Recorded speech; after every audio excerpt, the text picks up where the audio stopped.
안녕하십니까. 자유민주주의의 최전선, 자유와혁신, 서울시당이 주최하는 정치신인 발굴 토론 프로그램 나는 혁신이다에 오신 여러분을 환영합니다. 4강변 1차 토론의 사회를 맡은 윤태준입니다. 오늘 이 자리는 총 4명의 후보자와 함께 서울의 미래, 그리고 혁신의 방향을 놓고 깊이 있는 논의를 진행하는 자리입니다. 먼저 오늘 토론의 전체 진행 방식을 간단히 안내 드리겠습니다. 오늘 토론은 후보자 소개, 모두 발언, 주도권 토론, 중간 휴식, 이어서 주도권 토론, 마무리 발언 순으로 진행됩니다.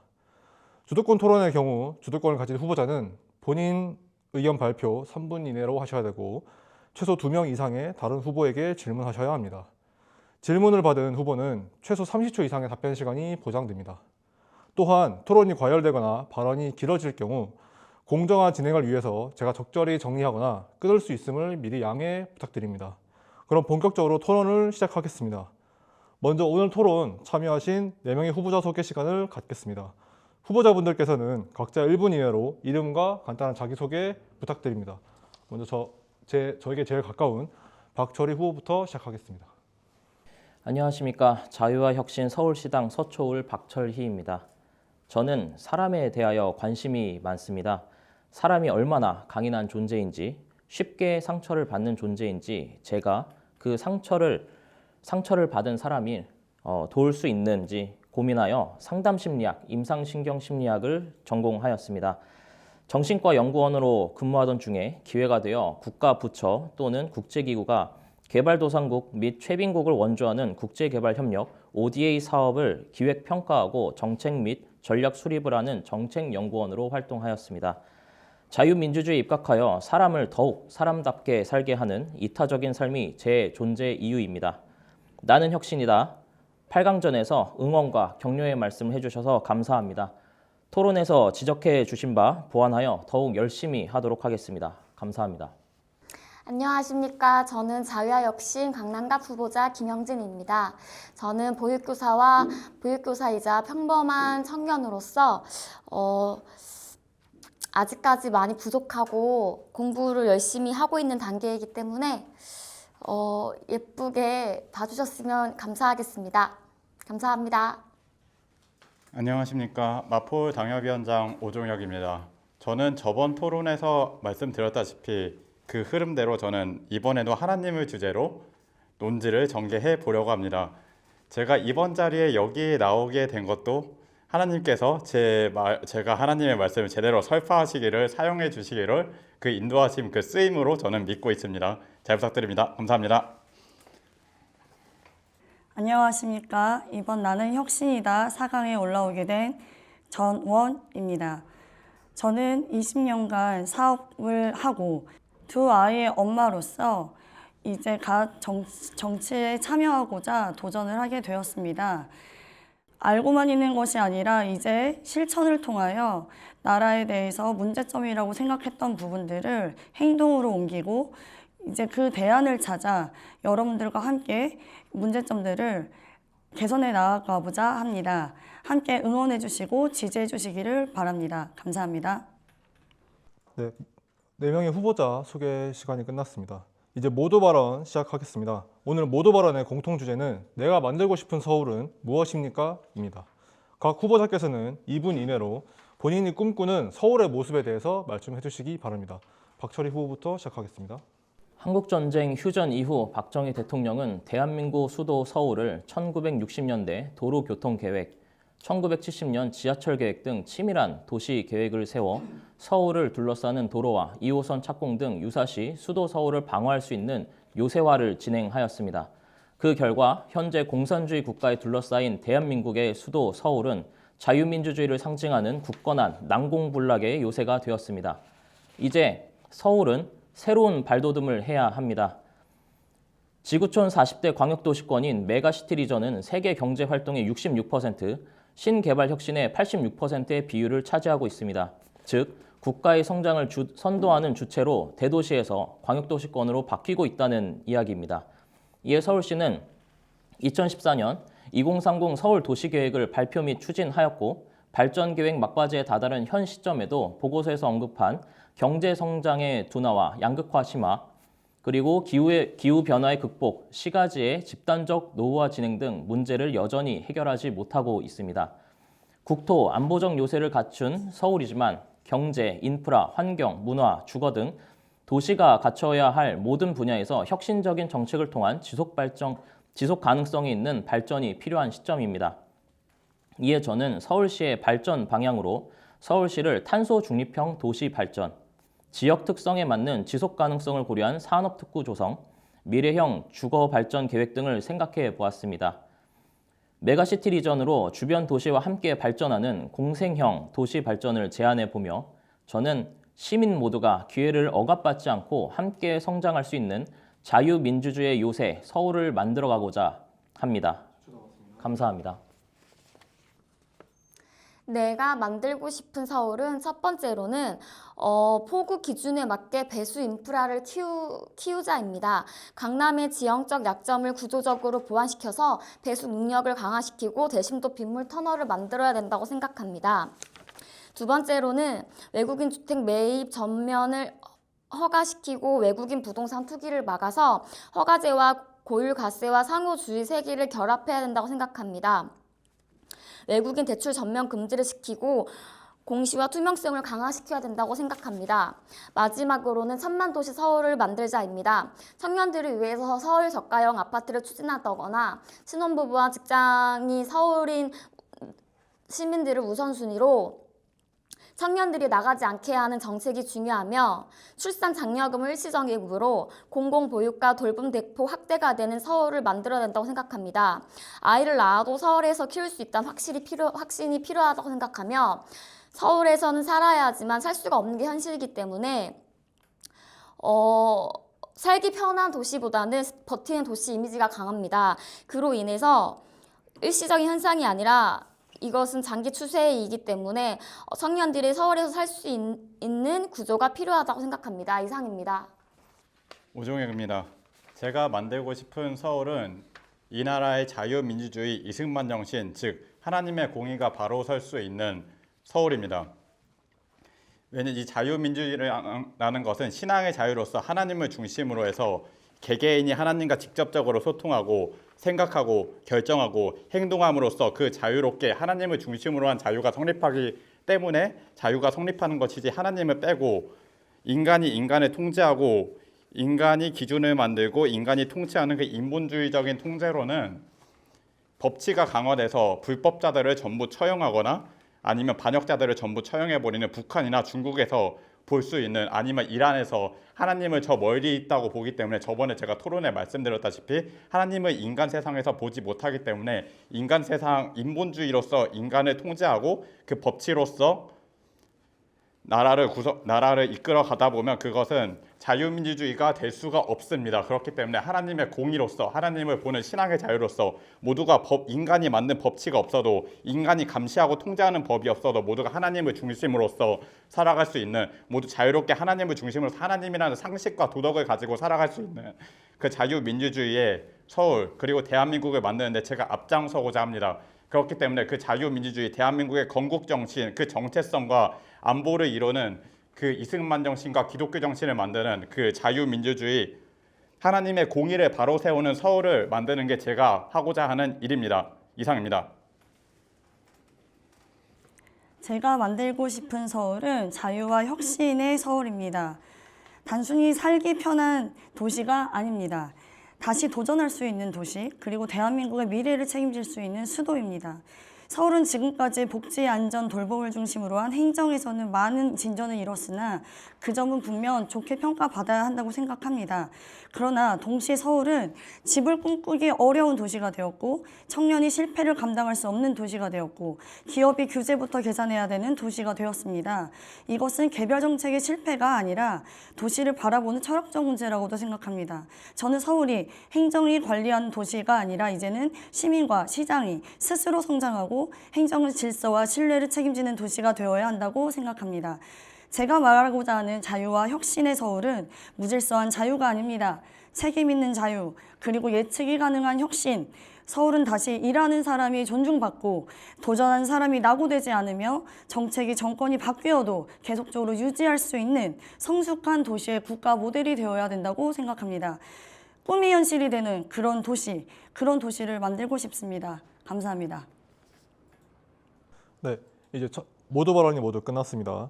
이제 첫 번째 주도권 토론으로 넘어가겠습니다. 주제는 서울시 인구 감소 및 초저출산 문제의 구조적 원인과 해법은 무엇입니까? 입니다. 주도권 토론은 각 후보자에게 7분씩 주어집니다. 진행 방식 다시 한번 안내드리자면 주도권 후보자는 의견 발표, 질문, 답변 순으로 진행됩니다. 그럼 먼저 첫 번째 주도권 후보자부터 시작하겠습니다. 박철희 후보부터 시작해 주시면 감사하겠습니다. OECD 분석에 의하면 주택 비용 상승이 결혼, 출산, 의사에 부정적인 영향을 미친다고 보고하고 있으며 이는 경제적인 부담이 늘어나기에 출산 후 양육 부담과 출산에 대한 인식이 나빠질 수밖에 없습니다. 현 정부의 부동산 대출 규제, 전세 규제 등은 이러한 정책들은 출산율을 저하시킬 수밖에 없는 구조라고 생각합니다. 또한 실업률 증가와 취업 시기가 늦어지는 것, 안정적이지 못한 근로 환경은 결혼 및 출산 시기를 늦추기에 출산율에 영향을 주고 있다고 볼 수 있습니다. 출산율은 경제적인 환경에 의해서 가장 영향을 많이 받는다고 할 수 있으며 복합적인 요인으로 출산에 직접적인 영향을 주는 원인을 단기적으로 해결하기는 어렵습니다. 그러나 현실적인 대안으로 결혼, 임신, 출산 정책을 통하여 지원하는 방식으로 해소할 수 있습니다.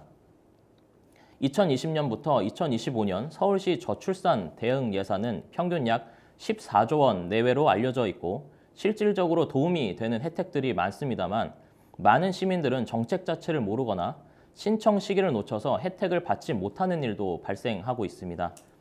그 사례로 2024년 서울시 남녀 임신 준비 지원 사업의 경우 신청이 폭주하여서 예산이 조기에 마감된 것으로 확인되었으며 수요 예측 실패로 예산 편성이 미흡하였다는 문제점도 제기되고 있습니다. 이에 행정적인 문제를 해결하고 결혼, 임신, 출산에 대하여 경제적 부담을 인식 개선할 수 있는 정책 알림, 고지법 혹은 제도를 제안하여 봅니다. 저는 4월에 출산을 앞두고 있는 예비 아빠입니다. 출산을 앞두고 어떤 정책이 있는지 알아보았는데 확인하기가 쉽지 않았습니다. 또한 임신하기 전에는 관련한 정책에 대하여 관심이 없었기 때문에 임신에 대한 막연한 부담감이 있었습니다. 이런 문제점을 겪어보다 보니 복지 정책을 서울시에서 알려주는 것이 좋겠다고 생각이 들었고 대한민국에 대해서는 이 사회보장급여의 이용, 제공 및 수급권자 발굴에 관한 법률과 사회보장기본법이 존재하고 서울시 복지포털이 존재하지만 이런 제도들은 개인이 먼저 상담을 신청하거나 먼저 이 복지 제도에 대해서 신청을 하는 방법 이외에는 방법이 없습니다. 이러한 문제점 때문에 정책 알림 고지법 제도는 주거지 기준 지자체에서 나이대별로 복지 혜택을 받을 수 있도록 복지 정책을 개인에게 알리는 제도입니다. 미리 해당 인원이 복지를 받을 수 있는 것이 강점이고 그리고 또한 내가 이 복지를 받을 수 있는 조건에 해당하는지 그리고 정책적으로는 미리 수요를 파악할 수 있다는 것이 강점입니다. 예를 들어 나이대, 취업 유무, 결혼 유무, 주택 소유 유무, 장애 유무 등을 사전에 파악하여 예산 편성의 주요 자료로 활용할 수 있고 추후 해당 인원에게 문자 알림, 이메일, 지로고지 등 혜택을 받을 수 있는 정책을 알려서 신청을 또한 유도할 수 있습니다. 네, 이제 의견 발표 슬슬 마무리 부탁드립니다.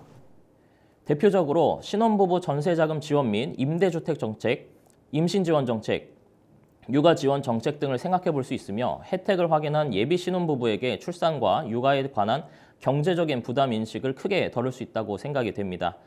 인식 개선과 예산 증진을 통하여 출산율을 높이는 방안을 생각해 보았습니다. 저는 네, 이제 마무리 발언 해주셔야 됩니다. 질문 지금 진행해 네, 이제 질문 시간 네네. 때문에 네, 의견 발표 시간 마무리하셔야 됩니다. 김영진 후보님에게 질문을 해봅니다. 지금 현재 대한민국 전역 합계 출산율은 약 0.7에서 0.8명으로 확인되고 있고 서울 출산율은 약 0.55명으로 확인되고 있습니다. 이런 차이가 나타나는데 네. 어떤 원인이 문제가 있다고 생각이 되는지 여쭤보고 일단 싶습니다. 서울은 집값이 너무 비싸기 때문에 청년들이 살고 싶어도 살 수 없는 게 현실이거든요. 근데 집값을 또 낮추면 또 그게 또 문제가 되잖아요. 그래서 이제 점점 경기와 인천으로 떠나게 되는데요. 그래가지고 제가 해외 사례를 찾아봤는데 이렇게 소형이나 중형 주택 그 주택을 대량 공급 확대시키고 출산율이 낮아도 그러니까 아이를 키울 수 있는 도시를 이제 만들어야 되고 가족이 살 수 있는 대도시가 되어야 된다고 생각합니다. 네, 네. 답변 감사드립니다. 네, 오종혁 후보님께 질문을 하도록 하겠습니다. 서울시 저출산 대응 예산은 연간 1조 원 내외로 증가하고 있는 추세입니다. 다만 예산 지원이 조기에 소진되어서 더욱 예산을 늘려야 되는 문제점이 지속적으로 제기가 되고 있는데요. 예산을 늘린다면 어느 정도로 늘리는 것이 적절한지, 그리고 어떤 부분에 집중적으로 예산을 투입하는 것이 좋을지 어떻게 생각하시는지 여쭤봅니다. 오종혁입니다. 말씀하셨 그 질문에서 예산을 어떻게 늘려야 하는지, 얼마나 늘려야 되는지, 어떻게 사용해야 되는지 말씀하시는 거로 이해를 했습니다. 저는 거기에 대한 답변으로 예산을 늘릴 필요가 없다, 오히려 예산을 줄여야 된다고 답변하고 싶습니다. 애초에 이것은 돈의 문제가 아니고 개개인의 마음가짐과 신앙심의 문제입니다. 예전에 우리 조상님들, 할아버지 베이비붐을 만든 세대들은 그 밑바닥의 대한민국 그 전후 상황에서 아무것도 없는 상태에서 산업화를 이루고 대한민국의 그 베이비붐을 일으켜서 이 나라를 일으켰습니다. 그런 점에서 저는 예산의 문제가 아니고 이건 좌파들이 예산을 낭비해서 도둑질하기 위한 그 어젠다라고 파악하고 있습니다. 그렇기 때문에 저는 예산을 따로 사용하지 않고 오히려 줄여야 된다라는 게 제 답변입니다. 이상입니다. 네, 마무리 질문이나 발표하셔도 됩니다. 네, 답변 감사합니다. 저는 이것으로 발언을 마치도록 하겠습니다. 네, 그러면 다음 김영진 후보 시작하시겠습니다. 이제 서울은 1000만 도시가 아닙니다. 2025년 기준으로 900만 6천 명인데요. 1000만 명 이상이 경기도와 인천으로 이동을 했습니다. 경기도는 1400만 명, 인천은 300만 명인데요. 서울에서는 살아야 하지만 청년들이 살 수 없는 게 현실입니다. 서울 아파트 평균값이 84m² 기준으로 14억에서 15억, 부촌인 강남, 서초, 송파는 20억, 한강, 미남은 18억 이상, 한강 이북은 10억대 돌파를 했는데요. 또한 출생아 수도 급감시켜서 이제 서울 강서구 초등학교 입학생이 0명이고 한 반에 23명이라고 합니다. 어린이집은 폐연을 하고 초등학교는 폐교를 하며 전교생은 240명이라고 합니다. 입학생이 10명 이하라고 합니다. 서울이 전국에서 출산율이 가장 낮은 지역 중 하나인데요. 그리고 아이가 크면 넓은 집이 필요한데 일자리는 서울이기 때문에 경기도와 인천으로 이동하는 추세이기도 합니다. 그래서 저는 청년들이 서울에서 살 수 있는 전략이 필요하다고 생각합니다. 이거에 대해서 여러 가지 전략이 있겠지만 주거비 문제가 제일 핵심 중에 핵심이라고 생각합니다. 그리고 출산 양육 부담을 완화시키기 위해서 장려금만이 지급되는 것이 아니라 공공보육과 돌봄 대폭 확대를 시키고 청년들이 떠나지 않게끔 월세 부담을 줄이는 주거비 보조가 확대되어야 된다고 생각합니다. 또한 단순 지원금보다는 서울에서 미래 설계가 가능한 구조가 필요하다고 생각하고요. 고령사회로서 이 노인 단독 가구 안전망을 강화시키고 빈집과 저이용을 공간을 재활용해야 된다고 생각합니다. 이제 질문해야 되나요? 아직 1분 더 발표하셔도 되고 아니면 질문하셔도 됩니다.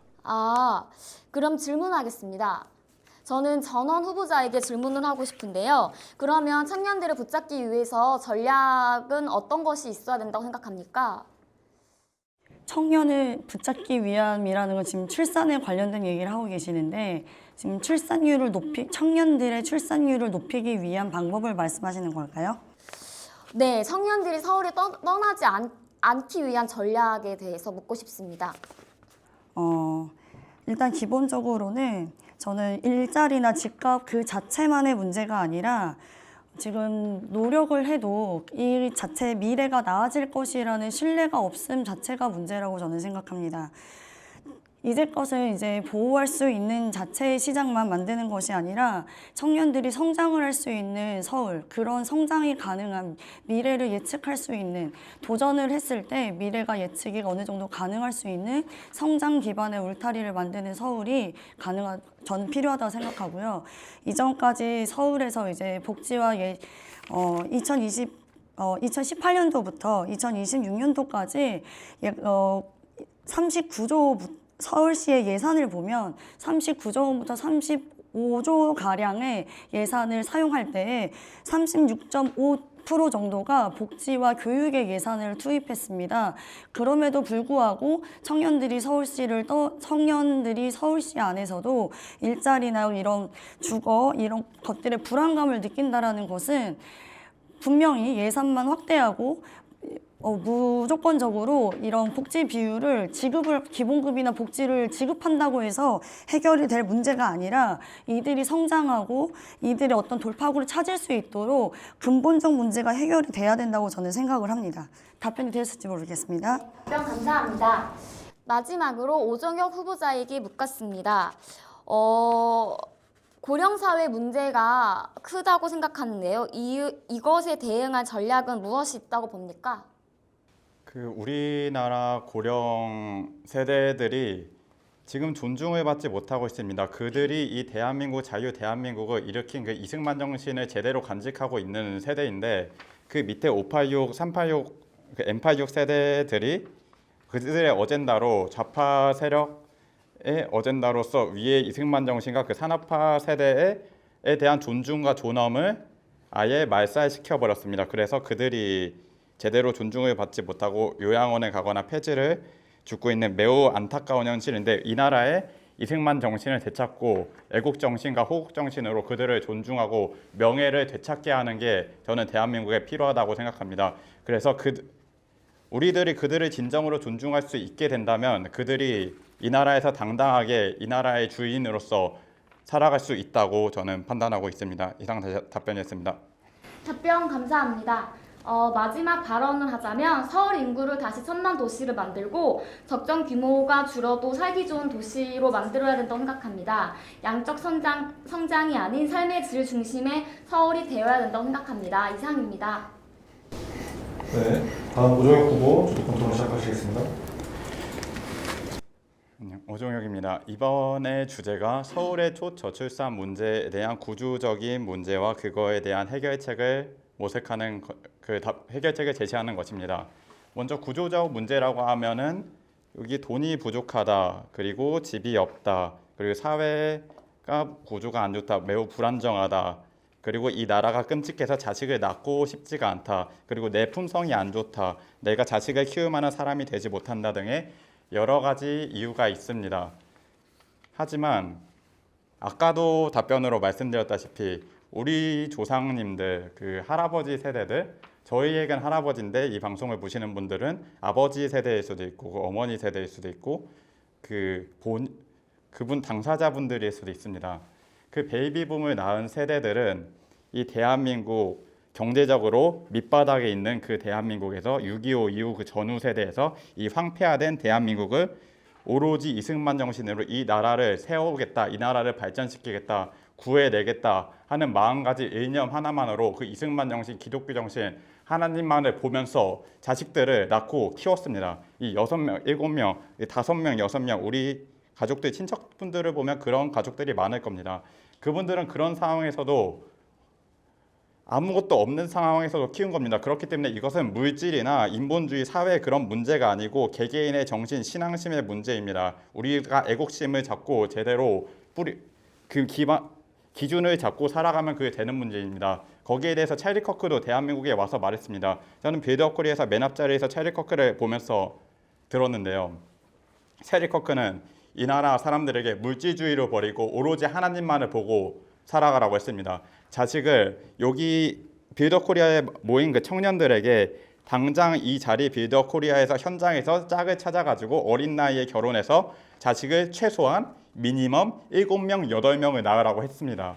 그런 말을 했습니다. 하나님만을 보고 자식을 낳고 이 나라를 바로 세우라고 했습니다. 저는 그것에 감명을 받아서 제가 저번 토론에 말씀을 드렸는데 저는 반기독교 정서를 가지고 있었는데 한국 교회에 실망을 많이 했기 때문에 반기독교 정서를 가지고 있었습니다. 물질주의나 인본주의에 빠져 있었기 때문에. 그래서 그런 반기독교 정서를 가지고 있었는데도 찰리 커크를 보고 이러면 되는구나. 이러면 대한민국이 해결이 되는구나. 진짜 이것만 있으면 대한민국의 출산율 그리고 이 건국정신 안보 모든 게 다 해결이 되는구나. 대한민국은 기독교가 아니면 성립할 수 없는 나라구나. 자유민주주의라는 것은 기독교 정신의 다른 말이구나 라는 것을 겨우 깨닫고 기독교로 돌아왔습니다. 그 찰리 커크의 뜻이 트럼프 대통령의 뜻이고, 왜냐하면 찰리 커크는 그 미국의 싱크탱크에 이게 트럼프 대통령의 뜻이고 미국 행정부의 뜻이고 미국의 뜻이고 이승만 정신이고 대한민국의 건국 정신 기독교 정신이고 대한민국의 자유민주주의 그 자체입니다. 그렇기 때문에 이 기독교 정신으로서 저는 이 출산율을 해결해야 한다는 게 제 해결책입니다. 이상입니다. 질문을 네, 질문해 주시면 되겠습니다. 예.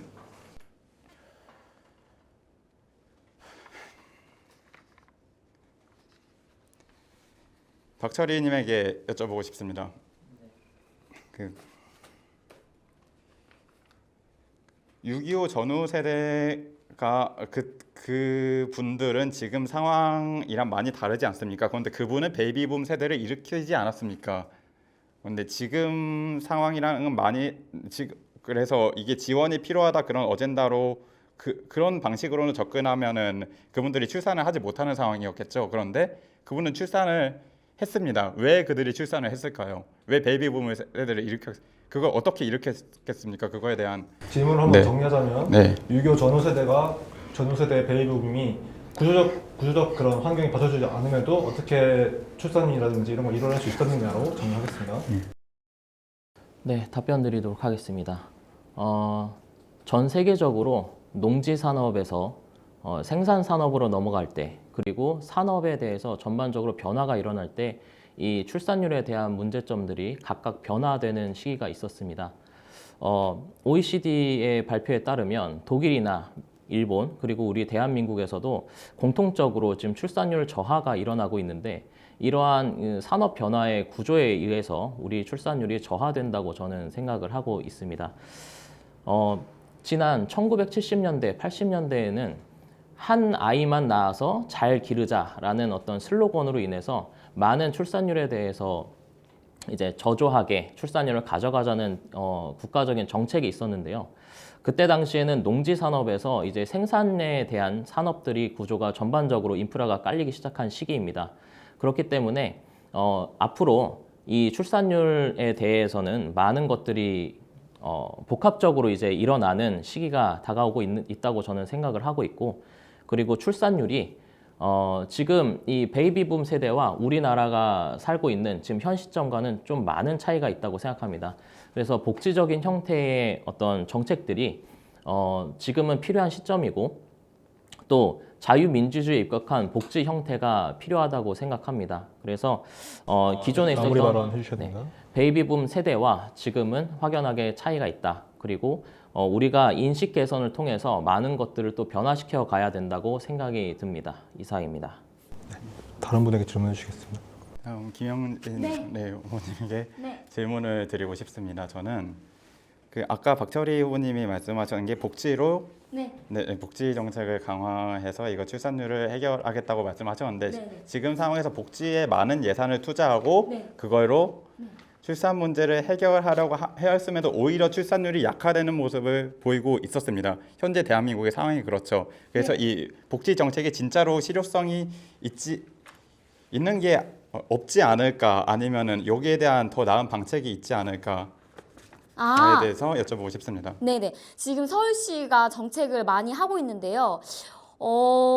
핵심은 서울은 방향은 맞는데 속도와 규모가 부족하다고 생각합니다. 그래서 아이를 안 낳는 게 아니라 낳을 수 없는 도시이고요. 일자리 문제가 아니라 집값이 비싸기 때문에 그렇다고 봅니다. 그래서 일단은 청년들을 위한 뭔가 월세 지원이나 아니면은 뭐 서울형 국공립 어린이집 확대, 초등 돌봄 교실, 청년 신혼 공공주택 확대, 빈 오피스를 주거 전환 시도 등으로 뭔가 이런 전략들이 생기면 좋지 않을까 싶습니다. 네, 이상 오종혁 후보 발언 마치겠습니다. 자, 이제 다음 전원 후보 주도권 토론 시작하시겠습니다. 서울의 인구 감소와 초저출산은 출산 장려금이나 복지 확대만으로 해결할 문제는 아니라고 생각합니다. 이 문제를 그렇게 접근해온 것이 바로 지금의 한계점에 도달한 문제라고도 생각합니다. 본질적인 질문은 이것입니다. 서울에서 우리가 삶이 지속적으로 가능할 것인가? 아이도 낳고 먹고 살고 일도 할 수 있는가? 이것들이 궁극적으로 해결될 수 있는 대안책이 마련되지 않는다면 인구도 감소되고 따라서 청년들도 아이들을 낳지 않는 이유라고도 생각합니다. 청년들이 아이를 단순히 싫어해서만도 아니고 서울에서 아이를 낳으면 삶이 무너질 수 있다라는 두려움 때문이라고 생각합니다. 이 문제의 구조적인 원인은 저는 4가지의 요인이라고 정리해 보았습니다. 첫 번째, 주거의 불안정성 때문이라고 생각합니다. 공급이 제한되어 있는데 정책은 배분과 규제에만 집중해 왔습니다. 그 결과로 가격은 시장에서 부동산 가격이 폭등하는 결과를 초래하였고 청년은 그로 인해서 선택지를 잃게 되었습니다. 둘째, 일자리의 질적 문제가 있습니다. 전공을 하여도 그 전공을 선택하지 못하는 질적인 문제가 생겼고 단기 공공 일자리와 지원금들은 삶의 기반이 전혀 되지 못하는 문제를 초래했습니다. 장기적으로는 성장 가능한 민간 일자리가 줄어든 것들이 문제입니다. 셋째, 돌봄과 노동 단절의 구조입니다. 아이를 낳는 순간부터 경력이 단절되는 이 사회에서 출산은 더더군다나 선택할 수 없는 장벽입니다. 넷째, 정책의 불안정성입니다. 주거, 교육, 노동 정책이 정권과 시장에 따라서 계속적으로 변화된다면 시민들의 미래를 설계할 수 없게 되어집니다. 따라서 해법은 너무나 단순하고 간단합니다. 의식주의 문제를 해결할 수 있는 정확한 대안, 그 대안, 민간주택 공급의 정상화, 예측이 가능한 노동주거 정책, 아이를 낳아도 경력이 유지될 수 있는 구조, 단기 현금 지원이 아닌 장기 생활에 대한 안정적인 정책, 이것들이 의식주가 해결이 되어 살 수 있는 미래를 보장한다면 출산 정책과 이런 행정명령이 이런 것들이 되어진다면 도시구조, 시장과 행정의 역할이 바로 세워질 때 우리는 이런 구조적인 해법이라 말할 수 있지 않겠습니까? 감사합니다. 네, 그럼 이제 질문 시작하시겠습니다. 박철희 후보님께 묻고 싶습니다.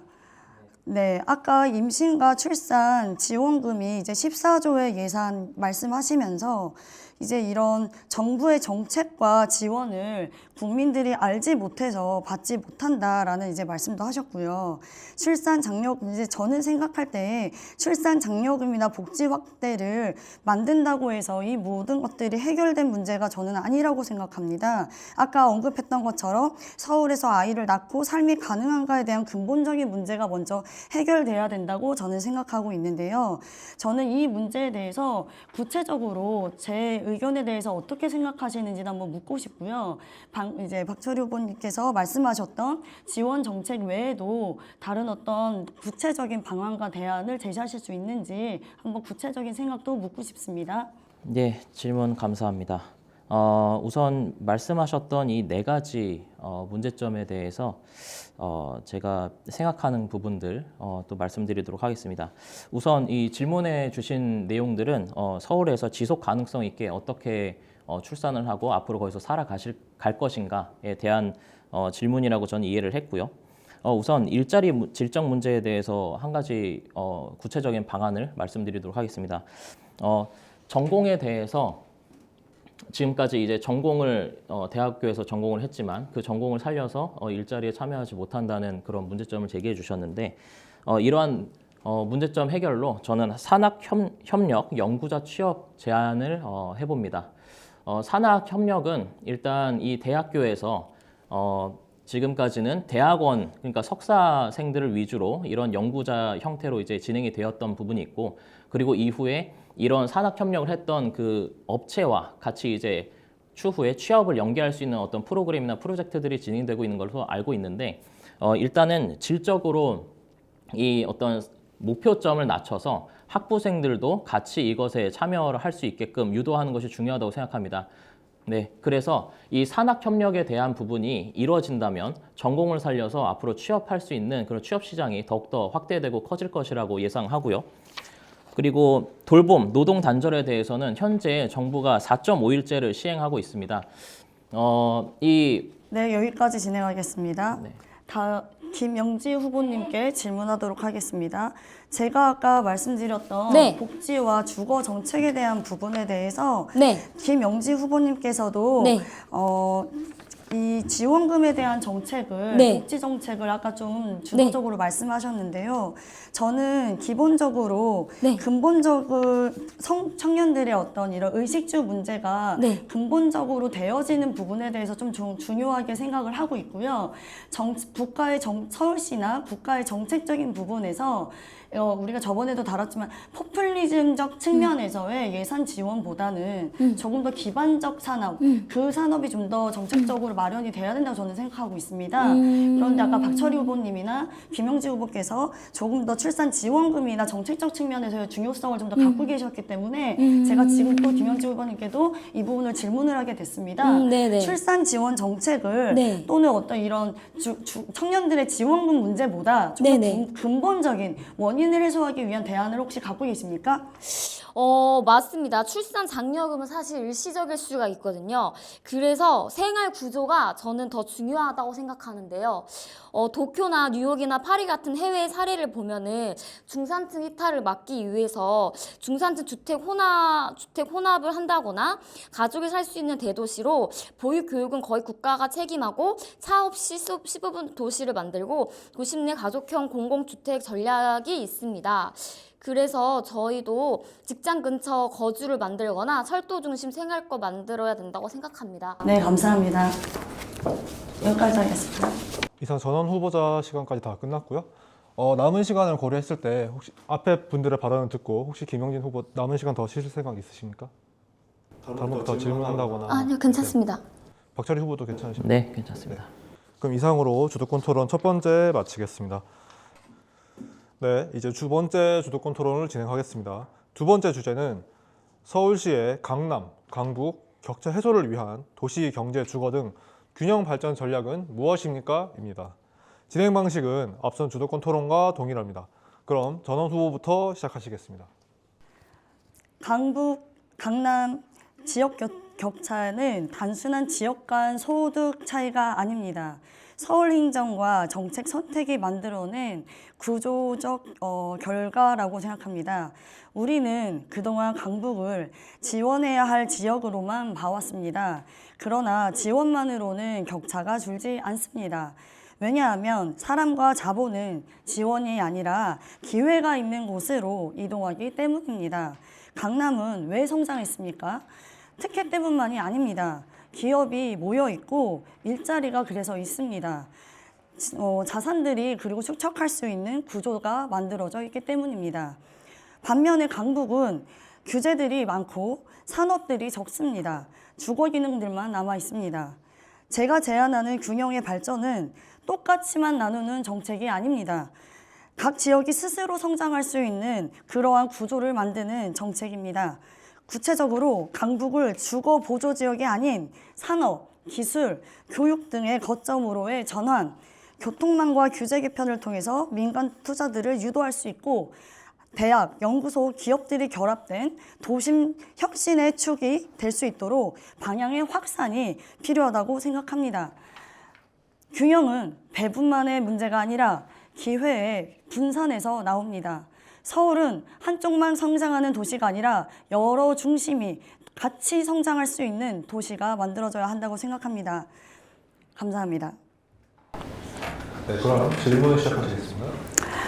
네, 박철희 후보님께 질문하겠습니다. 아까 말씀하셨던 산학협력이라든지 기업가 이런 것들을 통해서 문제들을 이제 해결할 수 있다고 하셨는데요. 아까 그리고 또 한 가지 처음에 말씀하셨던 서울 2030에 대한 프로젝트를 얘기하셨었습니다. 지금 2025년도까지 프로젝트 진행한 현안들이 있습니다. 제가 알기로는 잘 되어지지 않은 문제점들이 있는 걸로 알고 있고요. 그 문제점들을 한 2가지 정도 얘기하시고, 그리고 그거에 대한 대안을 혹시 생각하고 계신 것들이 있으신지 한번 물어보고 싶습니다. 네, 질문 잘 이해했습니다. 우선 이 2030 서울 도시 계획은 기존에 2014년에 제공이 되었던 것이기 때문에 지금 현재의 산업의 전반적인 형태를 예측하지 못한 부분들이 있습니다. 그를 통해서 여러 가지 지금 이 2030 서울 도시 기본 계획에서 해결책을 주지 못하는 부분들이 있는데요. 지금 우리 주도권 토론의 주제인 강북과 강남의 어떤 그 경제적인 격차, 양극화가 심화되는 문제점을 이 보고서에서도 지속적으로 게시되어 있습니다. 그래서 제가 생각하는 이런 그 경제적인 부분에 있어서 해결할 수 있는 부분은 각 도시별로 그 지금 현재 인프라를 구성해서 교통에 대한 인프라가 먼저 구성이 되고, 그리고 주택에 대한 문제들이 많은 부분이 있습니다. 지금 1인 가구가 증가하는 추세가 되어 있고, 지속적으로 이 주거적인 문제가 해결이 되어야 교통에 대한 문제점도 해결이 되는 부분이 있습니다. 그래서 단계적으로 이런 추진에 대한 부분들을 확인하고 문제를 해결하는 것이 중요하다고 생각을 하고요. 추후에 이런 교통적인 문제가 서울 전역 모빌리티 허브 구축, 입체 교통도시가 완성이 된다면 각 지역구별로 특성이 있는 지속 가능성이 있도록 이런 그 특색이 있는 부분들을 재개발하여서 거기 사는 주거 환경이 여기까지만 듣겠습니다. 고맙습니다. 네, 김용지 후보님께 질문하고 싶습니다. 네, 아까 발언하셨던 것 중에 서울을 1000만 도시로 만들고자 하시는 말씀을 하셨습니다. 현재 지금 주거의 인구율을 보면요, 2019년도부터 2026년까지 현재 1000만이 조금 되지는 않지만 네, 한 970만 정도에서 분포도가 있는데 팬데믹 기간에 조금의 감소율은 있지만 최근 다시 1000만에 가까운 인구로 증가 추세가 있습니다. 혹시 이거에 대해서 정확한 왜 다시 인구가 증가되었는지 정확한 원인의 데이터를 갖고 계신지, 그리고 1000만 인구에 대해서 지금 정부의 여당의 어떤 정책에 문제점이 있습니다. 이거에 대한 정확한 현안이 있으신지, 이거에 대한 대안적 측면에서 서울시가 어떤 정책을 대안을 마련하면 좋을지와, 그리고 한 가지는 외국인 정책에 대해서 아까 언급을 하셨는데요. 외국인들에게 대출을 이제 그럼 하나로 다시 만들겠습니다. 1000만 인구의 도시가 지금 중요성에 대해서 의견을 어떻게 생각하시는지, 현재 1000만이 좀 되지는 않지만 팬데믹 때 인구가 줄었습니다. 근데 그걸 다시 늘리기 위한 정부의 정책들이 있었는데 그 정책에 대한 문제점이 있습니다. 그거에 대한 정확한 이유와 대안을 한번 말씀해 주시기 바랍니다. 네. 정책들이 일단 많습니다. 주거 정책도 있고 출산 양육 정책과 청년 안심주택, 그다음에 인구 감소 인정을 하기 위해서 고령자와 1인 가구로 대응하는 전략 등이 있는데요. 실패한 전략의 원인에 대해서 물어보시는 건가요? 네, 이상 전원 후보 주도권 토론 마치겠습니다. 다음 오정윤 후보 시작하시겠습니다. 오종혁입니다. 이번 주제는 서울시의 강남과 강북의 격차에 대한 그것을 해소하기 위한 해결책을 제시하는 것입니다. 그런데 그 불균형에 대한 균형을 맞추기 위한 해결책을 제시하는 것인데, 저는 이것에 들어가기 전에 앞서서 몇 가지를 먼저 짚고 넘어가고 싶습니다. 그 불균형을 해소한다는데 강남이 발전해 있고 강북이 발전이 더디다. 그렇기 때문에 이 균형을 맞춰야 한다. 역차별을 해서 강북을 지원해서 강남이랑 맞춰야 된다. 저는 이거 자체가 문제가 있을 소지가 크다고 생각합니다. 왜냐하면 인간이 기준을 정하고 인간이 보기에 얘네는 이쪽은 발전이 더뎌서 더 이쪽으로 지원을 해서 역차별을 해서 얘를 끌어올려야 된다. 이것은 새로운 불평등을 이야기할 수가 있습니다. 그럼 강남 사람들이 얼마나 슬퍼하겠습니까? 그래서 여기 제가 저번 토론에서도 말씀드렸다시피 인간은 공정이 뭔지를 모르고 평등이 뭔지를 모릅니다. 인간이 어떤 것을 균형을 맞추려고 해서 그 역차별을 한다는 건 역차별 자체가 심각한 불균형을 초래하고 다른 불평등과 다른 불공정을 극심한 불평등을 만들어냅니다. 그렇기 때문에 이건 균형을 맞출 수가 없습니다.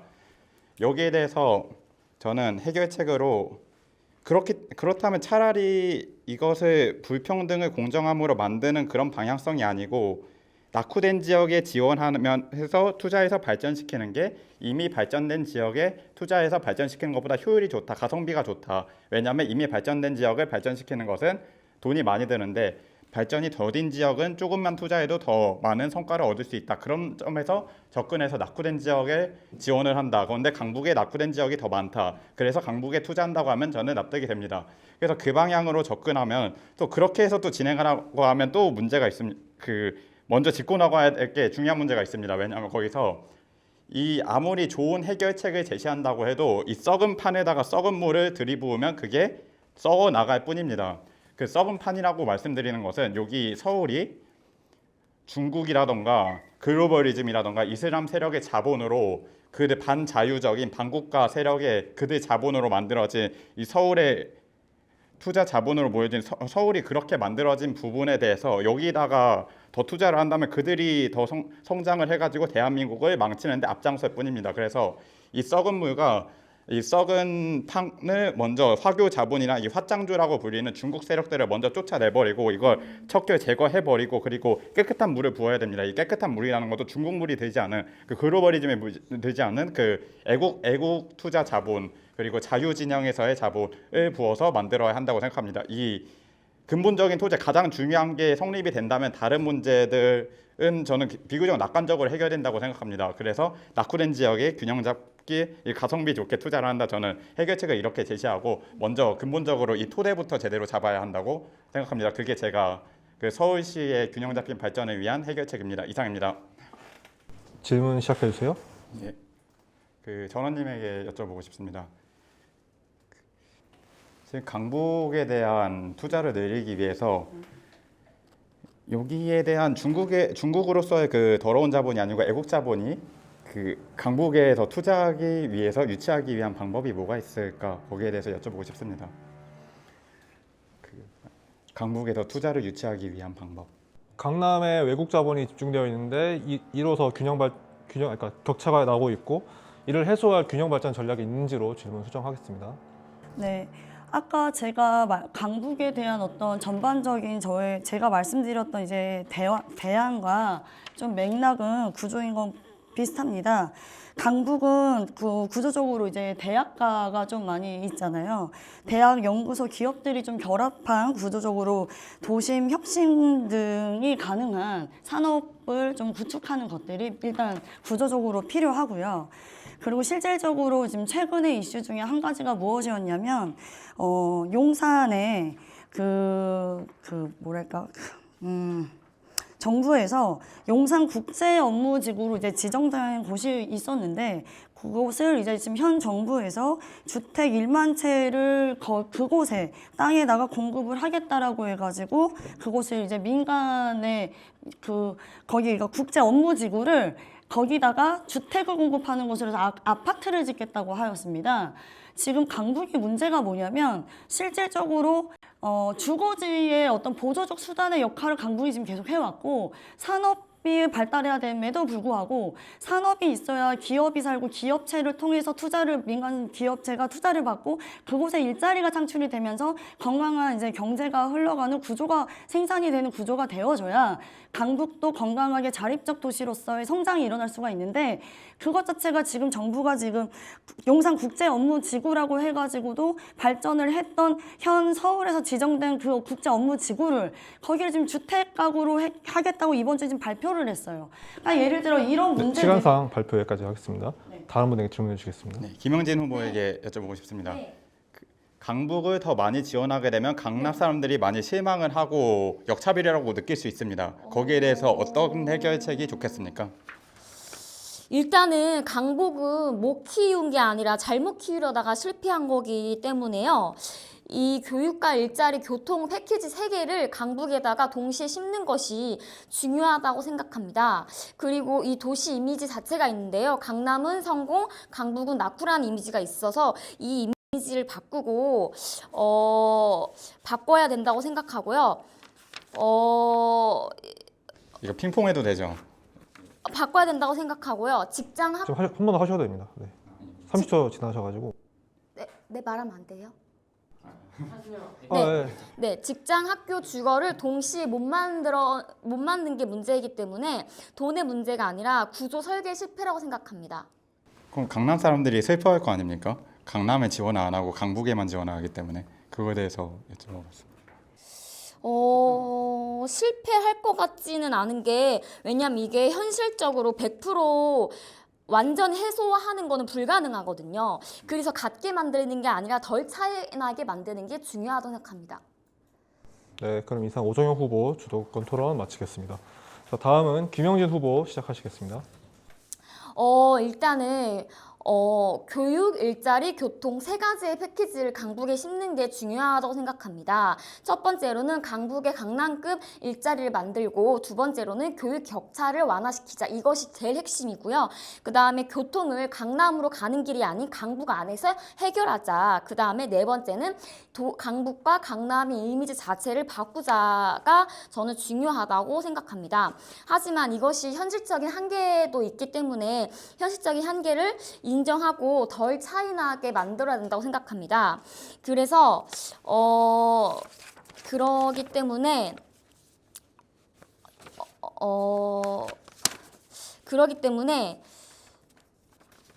이 일자리와 교육을 지금 따로 움직이고 있거든요. 그래서 직장, 학교, 주거를 동시에 만들어야 된다고 생각합니다. 그럼 질문해도 되겠습니까? 네, 질문 시작해 주세요. 박철희 후보자에게 질문하겠습니다. 그러면 강북의 일자리의 전략이 왜 실패했는지에 대해서 여쭤봐도 되겠습니까? 네, 답변 드리도록 하겠습니다. 우선 이 서울시에 개발되는 과정을 보게 되면 먼저 강북이 활성화가 되었습니다. 이후에 강남이 활성화가 되었는데요.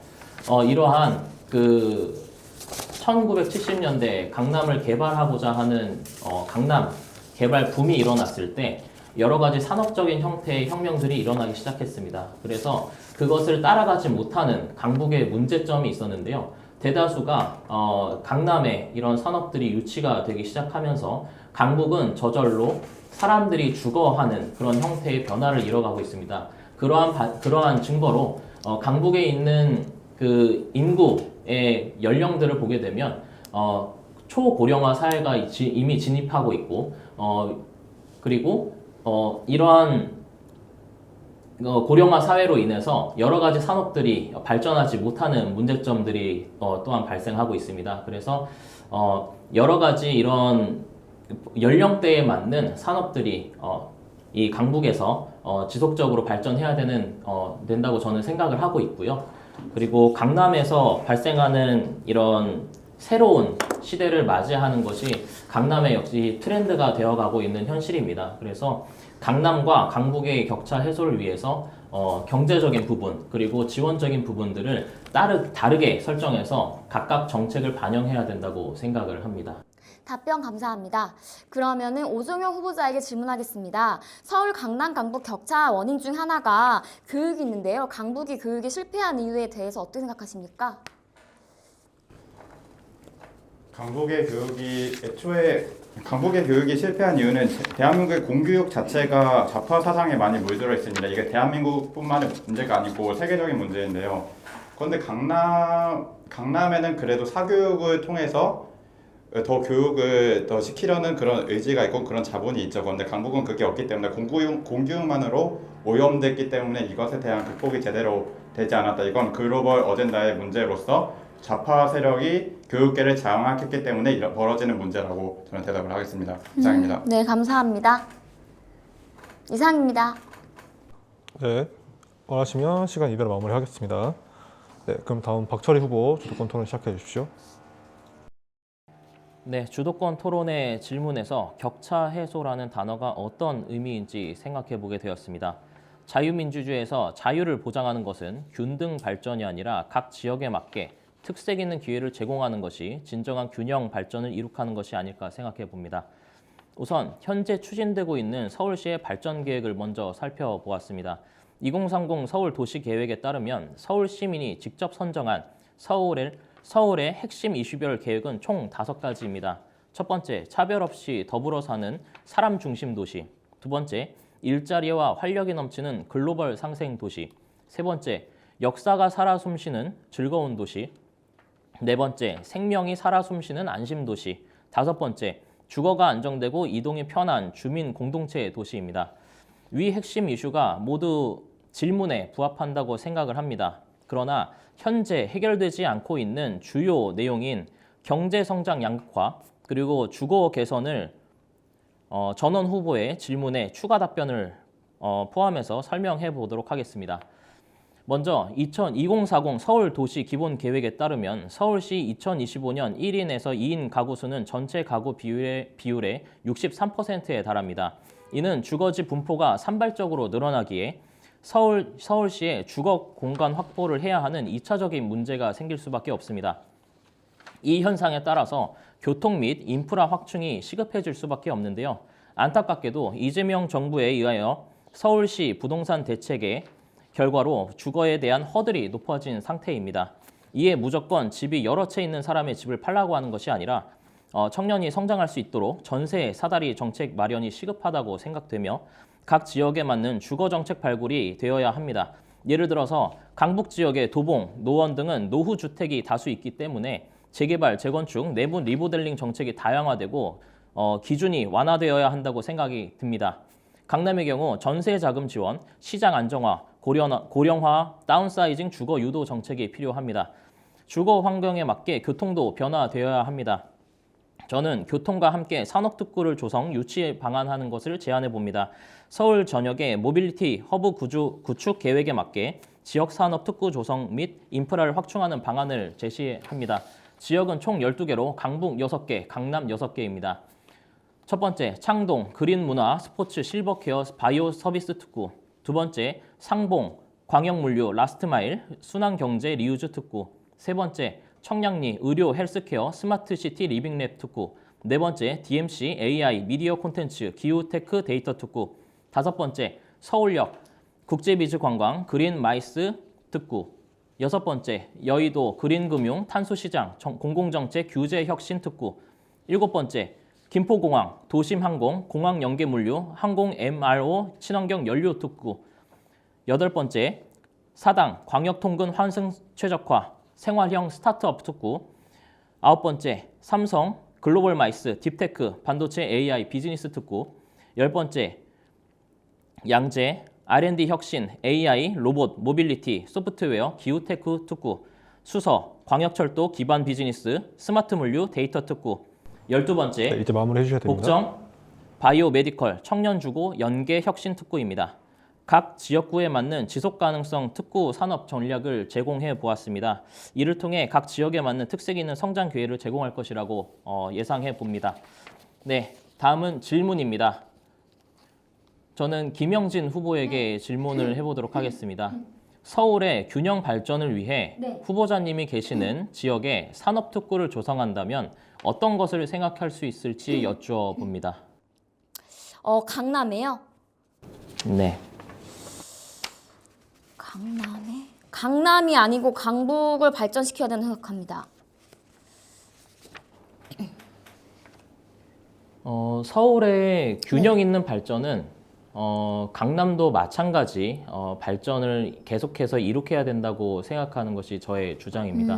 혹시 생각하는 그런 강남권에 특출난 어떤 특별한 그런 산업들이 조성되어 있는지 이런 것들을 얘기해 주실 수 있나요? 인프라가 조성되어 있고요. 청년들의 직장이 다 강남 위주에 있습니다.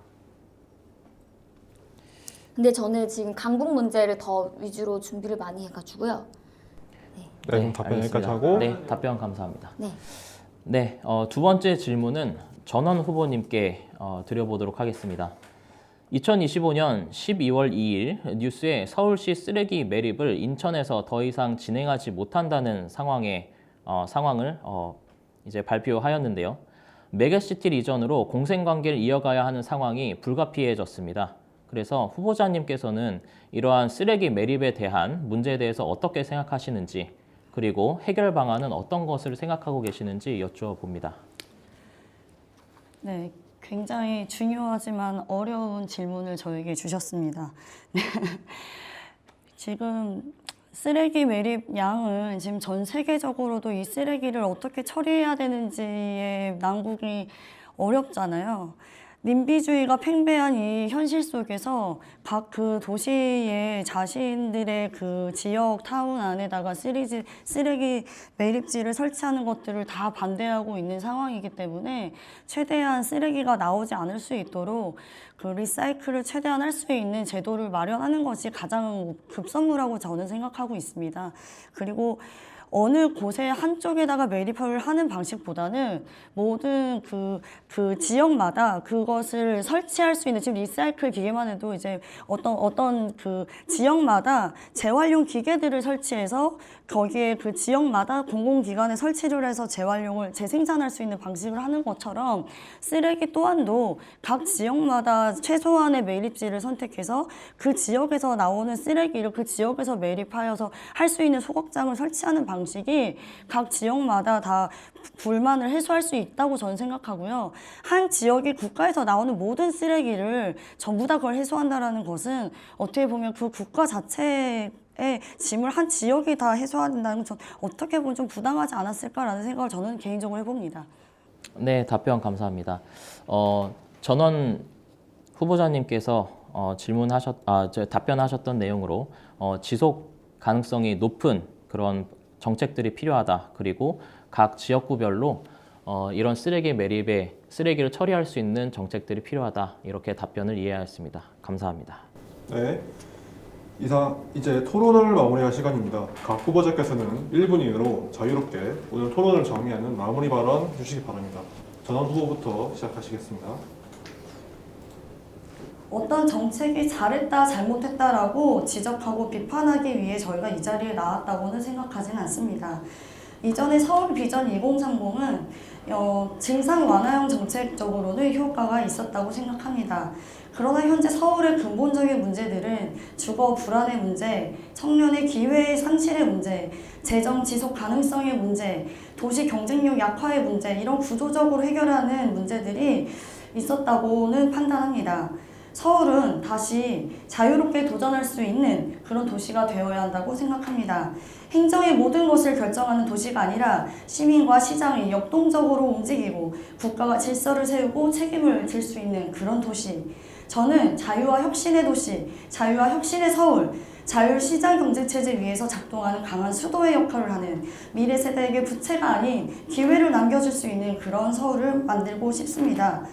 이제 서울은 관리형의 도시의 수도가 아니라 도전할 수 있는 그러한 도시로 바뀌어야 한다고 생각합니다. 자유와 혁신의 서울을 소망합니다. 감사합니다. 오종혁입니다. 마무리 발언을 하겠습니다.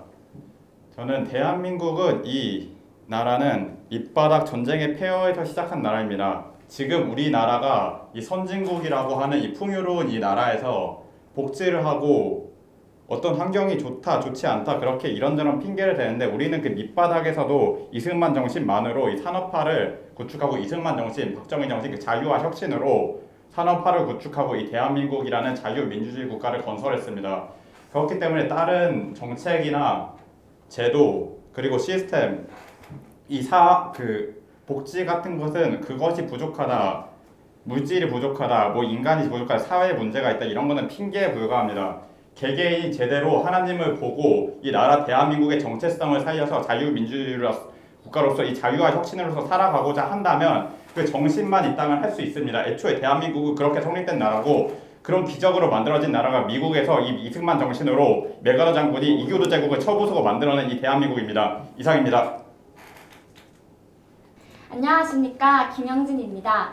덕분에 저에게 이렇게 좋은 기회를 주셔서 너무 감사드리며 공부를 덕분에 많이 하게 되었습니다. 앞으로도 애국활동과 봉사를 열심히 하겠습니다. 그리고 저에게 좋은 기회가 주어진다면 저의 능력이 아닌 하느님과 하느님이 주신 축복과 기회라고 생각하겠습니다. 예쁘게 봐주시고요. 감사합니다. 열공! 균형 있는 서울시의 발전은 매우 중요한 과제입니다. 그러나 그것보다 더욱더 중요한 것이 있습니다. 도시는, 서울은 궁극적으로 사람이 모여 사는 곳입니다. 자유민주주의에 입각하여 교육을 받을 사람은 올바르게 교육을 받는, 일해야 하는 사람은 즐겁게 일할 수 있는, 그리고 복지 혜택을 받아야 하는 사람은 혜택을 받는, 삶의 모든 영역에서 기회를 억압받지 않고 성장의 자유를 보장받는 서울을 자유와 혁신 서울시 당원 여러분과 함께 만들어가고 싶습니다. 우리가 자유민주주의의 요새, 서울시의 미래입니다. 감사합니다. 네, 이상 마무리 발언까지 끝났습니다. 오늘 나는 혁신이다 4강전 1차 토론에 끝까지 함께 해주신 후보자 여러분 그리고 시청자 여러분께 감사드립니다. 오늘 토론은 여기서 마치며 1차 토론에 대한 투표도 많이 참여해 주시기 바랍니다. 이상으로 나는 혁신이다 4강전 1차 토론을 마치겠습니다. 감사합니다.